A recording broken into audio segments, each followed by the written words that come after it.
You know that chocolate bar you've got stashed away? The one you're maybe thinking about right now? It feels so simple, right? Sweet, familiar. But what if I told you that unwrapping it is like opening a history book, a really intense one, filled with gods, kings, empires, and a pretty dark side that most of us have no idea about? So, yeah, let's get into it. Because I'm willing to bet that if you think you know chocolate, you're in for a bit of a shock. For most of its history, it was anything but a sweet treat. Just look at this. The difference is pretty wild, right? On one hand, you've got our sweet, sugary, milky treat. But back then, forget it. The original chocolate was a bitter, frothy, almost spicy drink. They'd mix ground cacao with cornmeal and chili peppers. Yeah, chili peppers.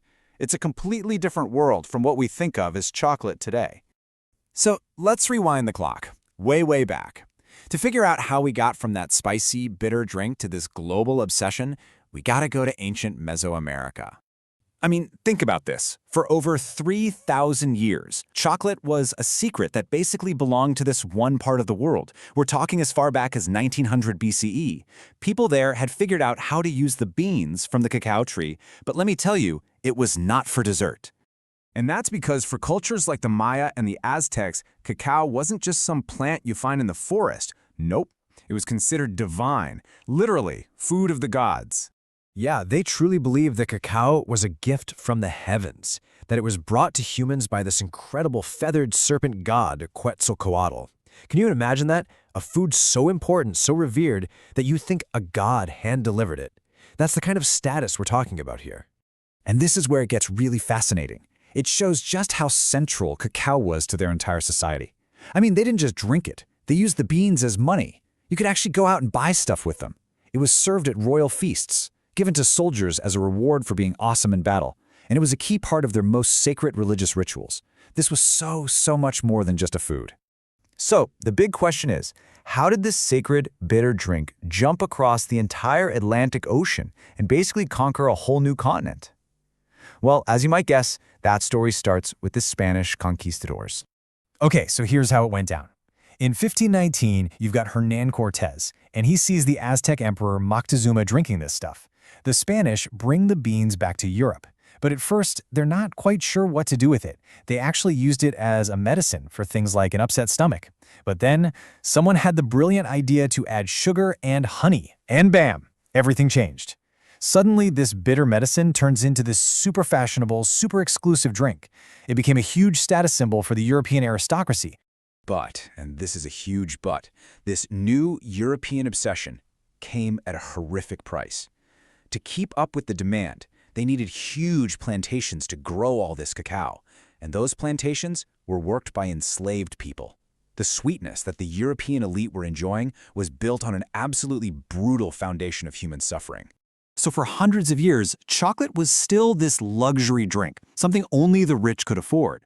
But then we get to the 19th century, the Industrial Revolution, and a couple of inventions come along that completely change the game and finally give us the chocolate bar. Okay, this right here, this was the absolute game changer. The cocoa press, invented in 1828.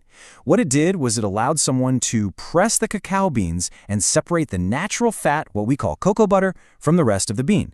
This left a fine powder, which was great for drinks, but the real magic was that you could then take that cocoa butter and mix it back in to create solid, edible chocolate. And just like that, the modern chocolate bar was born.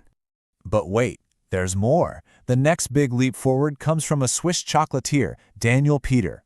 He has this amazing idea. What if we add powdered milk to the mix? And boom, milk chocolate is invented. And that's the moment that this one-time luxury for kings officially became a treat for, well, pretty much everyone.